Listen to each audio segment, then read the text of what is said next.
నీ మూమెంట్ నింపు నింపు. ప్రేమంటే ఆ, ఓ లైలా మజ్నూలా, ఆ.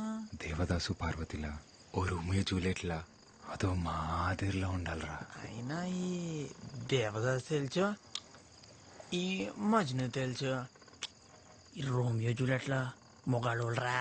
ఎవడికి తెలుసు? ఓ నీకు తెల్దా? రోమియో జూలియట్ తాయింత గట్టి పలికేస్తుందంటే ఈడే మొగాడ ఏంటాడు రాసే. ఆడే అంటావా? ఆడే ఈ కాగితం ముక్కతో నువ్వు వాళ్ళ పక్కన చేరిపోతా రాసి. రాయణం గారికి తెలియపోతే ఒక లెక్క, తెలిస్తే ఇంకో లెక్క. ఇంతకీ లెటర్ అయితే రాస్తాం కానీ ఇచ్చేదెవర్రా? ఓ బాబోయ్, నాకు దీనికి ఎటువంటి సంబంధం లేదురా బాబు.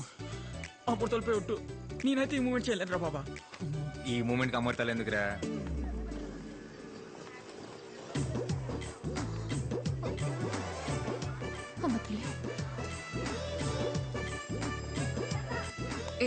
ఏం చేస్తున్నావు?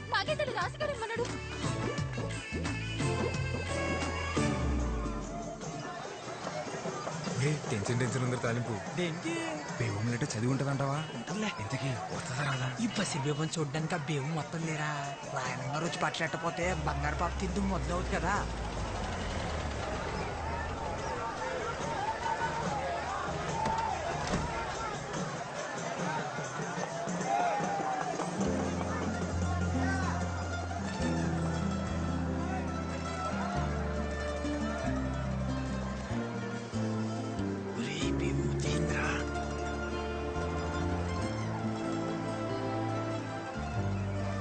ఆక్స్ఫోర్డ్ భూముల గురించి మీతో మాట్లాడాలి. అనవసరంగా లెటర్ ఇచ్చేసినావురా బేవంకి. ఇలాగే వెళ్ళి బేవం ముందు నిలబడిపోతే నీ ఒంటి కట్టిన సెంటల్ చేసి నువ్వు పేమి చేస్తామని వెంటనే తెలిసిపోద్ది. ఒరేయ్ బేవం చూస్తుందిరా.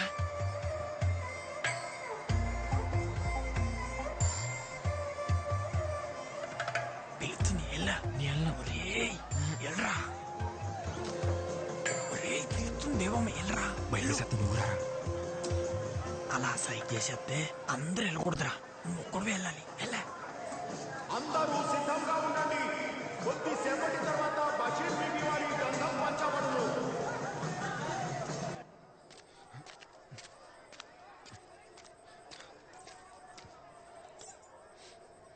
ఏంటి మొన్న పేరడికి పిలవకుండా వెళ్ళిపోయావు? అంటే అది అది ఇది నువ్వు ఇచ్చిన లెటరే, చదువు.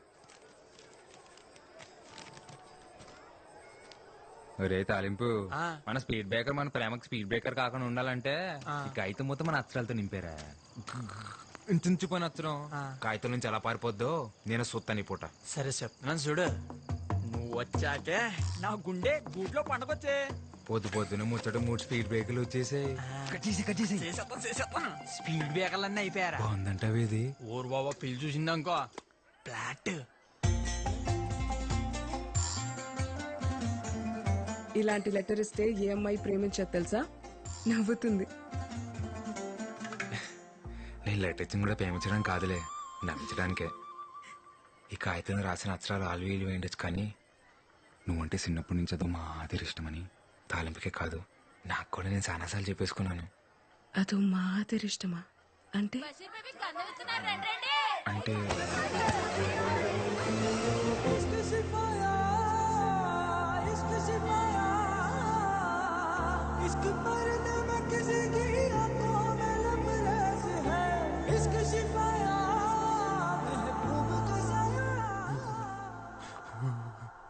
డాక్టర్ రాత్రి నుంచి చలిజ్వరంతో వణికెత్తున్నాడండి. దీనిని చూసి భయపడ్డారంటారా? ఏంటి జ్వరం వచ్చేసినదట, మీ బాబు గోలెట్టేస్తున్నాడు. ఒరే బేబు నువ్వు అంటే ఇష్టం అని చెప్తే ఏం చెప్పకుండా ముత్తేటి సెల్పిందిరా. అది కూడా అదో మాదిరి ముద్దురా. ఒరేయ్ నువ్వు నోరు తెరిసి చెప్తే బేవు నోరు మూసి చెప్పినట్టుందిరా నువ్వంటే ఇట్టవని. అయిపోవాలి. నేను ఇప్పుడు నీకు ముద్దిస్తాను, అప్పుడు నీకు జ్వరం వచ్చేస్తుంది. నువ్వు వెళ్ళి రెస్ట్ తీసుకో, సరేనా?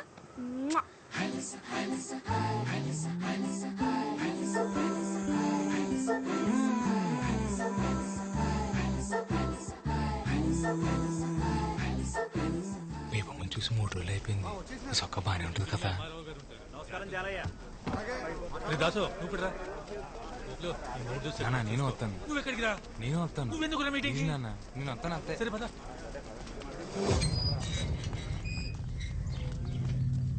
వెళ్ళండి వెళ్ళండి రోయ్, మీ కాంపుల కోసం ఇదే ఆఖరి మీటింగ్. వెళ్ళండి. వీడికి గో రోజునే కూర.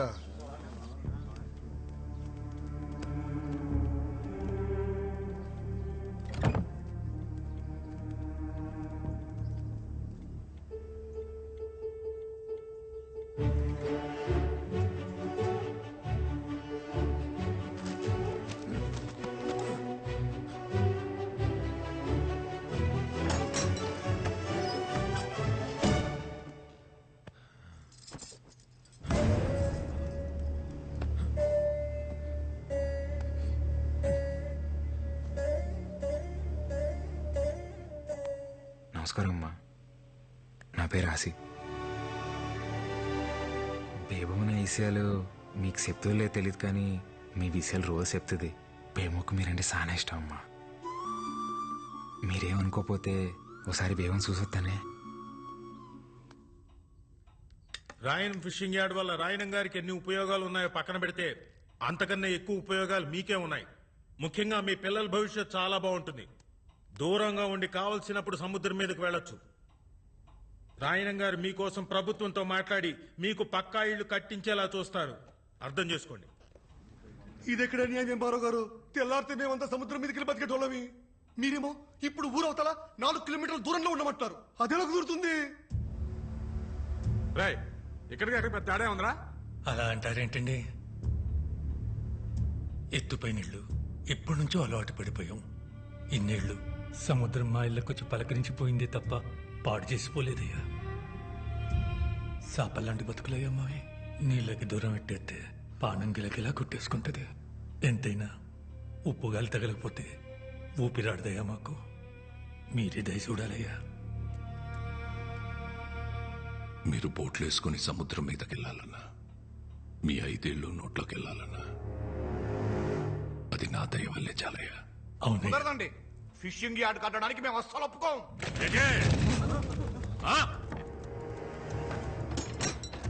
ఆసి ఏంటిలా వచ్చావు? ఏమన్నా చూస్తే? ఒక్కసారి మీదడితే తిరిగి వెళ్ళడానికి ఇదేమన్నా సముద్రం అనుకుంటున్నారా? ప్రభుత్వం. ఒక్కసారి మీదడిందంటే తిరిగి వెళ్ళడం ఉండదు, తీసుకెళ్లడమే. ఎటే ఎందుకు వచ్చావు? నా కోసం నువ్వు రోజు చూడటానికి వచ్చేదాన్ని కదా, అందుకే ఒక్కసారి నేను చూడటానికి వచ్చా. భయమే లేదా? ఇందాక వరకు ఏ లేదు, ఇప్పుడు వస్తుంది. జ్వరం కావాలా నీకు? వద్దా? సార్ రాయనం గారు, మీరు ఆవేశపడకండి సార్, కూర్చోండి. రే, రేపు పొద్దున్న పేపర్లకు ఇవ్వడానికి ఒక గ్రూప్ ఫోటో కావాలి కదరా? కావాలి. రాయనం గారితో గ్రూప్ ఫోటో దిగుదాం. సార్ ఒక్క ఫోటో సార్. పదండి పదండి రా, మీటింగ్ అయిపోయింది.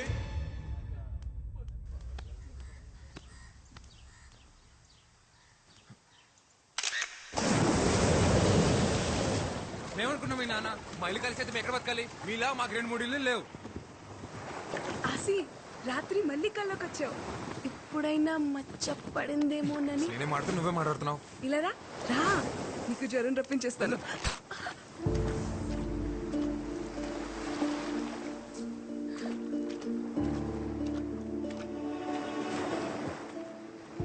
సారీ.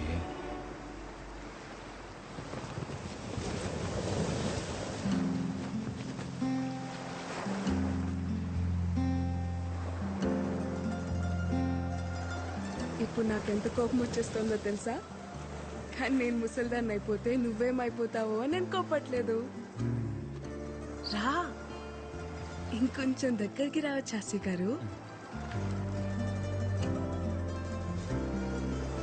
నీకెళ్ళు లేకపోతే వెళ్ళి సముద్రంలో బతుకు. నేనైతే నువ్వెక్కడున్నా నీతో బతకను.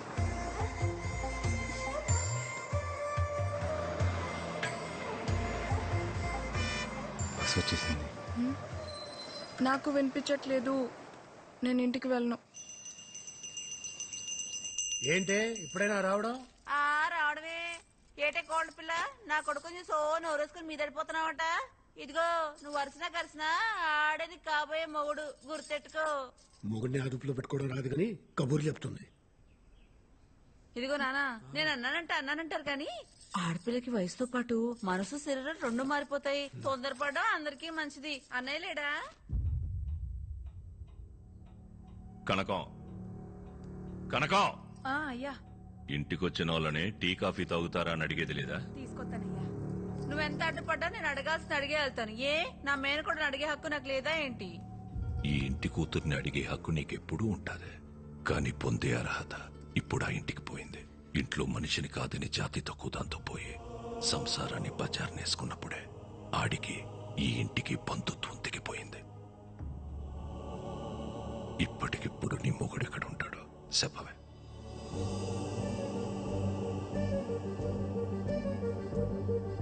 నీ ఎంత సౌకర్యంగా నే తలదించుకోలేను. ఏటే పరువు తక్కువళ్లతో రాయన సంబంధం కలుపుకోడు. అది కాదన్నయ్యా. నీది బంధం కాదనిలేవు, అది బంధుత్వం. మళ్ళీ కలుపుకోలేవు. టీ తాగేలా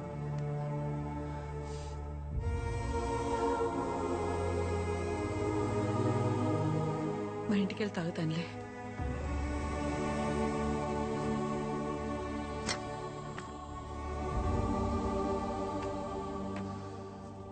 దామెర పనీంద్ర నీకు తెలుసు కదా, మన రూరల్ ఎమ్మెల్యే ఆడి కొడుకు. మనోడే 2 రోజుల్లో వాళ్ళు చూసుకోవడానికి వస్తున్నారు. అది కాదురా. ఉప్పాడ మత్స్యకారులందరికీ హెచ్చరిక. ప్రతి ఏటా మన కట్టుబాటు ప్రకారం ఏప్రిల్ 17వ తారీఖు నుండి జూన్ 3 వరకు 45 రోజులు ఎవరైనా సముద్రం మీదకు బోటేసినా వలేసినా జరిమానా విధించబడ్డహో. మనం పాటుపడగా సంపాదించుకున్న డబ్బుల్లో 10% ఈ ఉండిలో దాచుకున్నాం. ఇది చేపలు గుడ్డెట్లే సమయం కాబట్టి ఏటకెళ్ళని 45 రోజులు గంగాలమ్మ జాతర వరకు మన బతుకు తెరువు ఇదే. మన 70 మన 150 కుటుంబాలకి సమానంగా పంచుతున్నాను.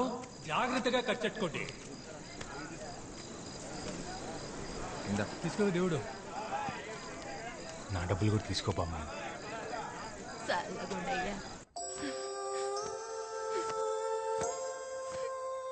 ఎవరు 2 రోజుల్లో నన్ను చూసుకోవడానికి వస్తున్నారంటమ్మా.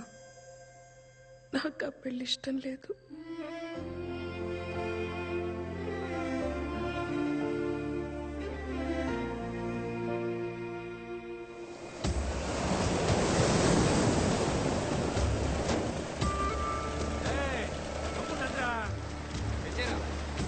అందరూ వచ్చేసినట్టేగా?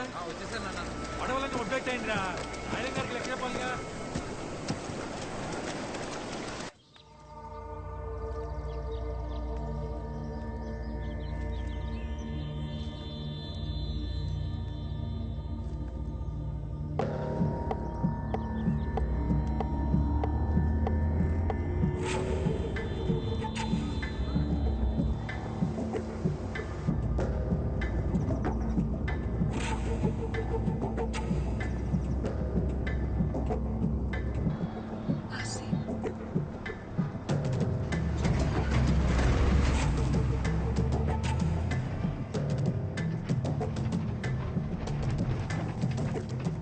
మధ్యాహ్నం 2కి కాలేజ్కి రా.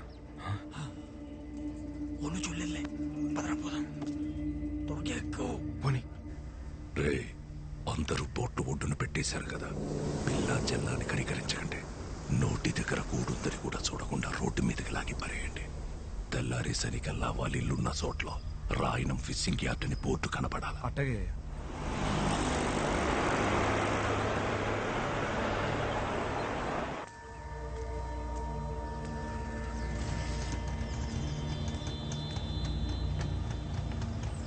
పోనీరా.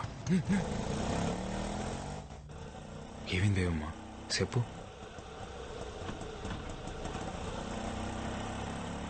మనసేం బాలేదాసి. అలా సముద్రం మీదకి వెళ్దామా? ఇప్పుడా? సముద్రం మీదగా?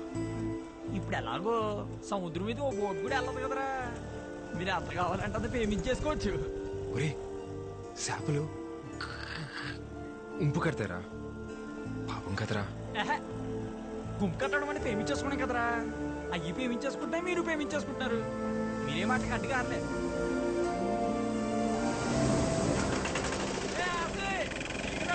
వచ్చేయండి. సరే చూడలేదు కదా.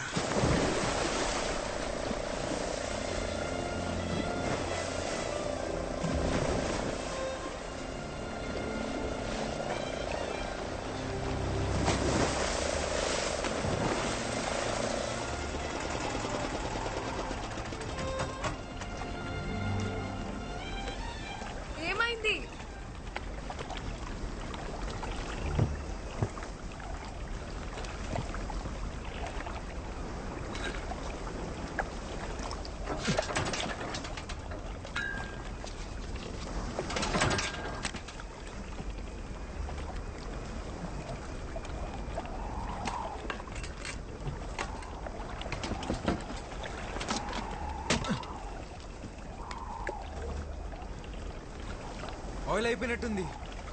ఇప్పుడు ఎలా? నేను పనిలో ఉన్నాను, తర్వాత మాట్లాడతాలే. అయ్యా, ఆ కాలేజీ బస్సు వచ్చే ఏడైనా బేబమ్మ ఇంకా ఇంటికి రాలేదయ్యా. ఏంటి?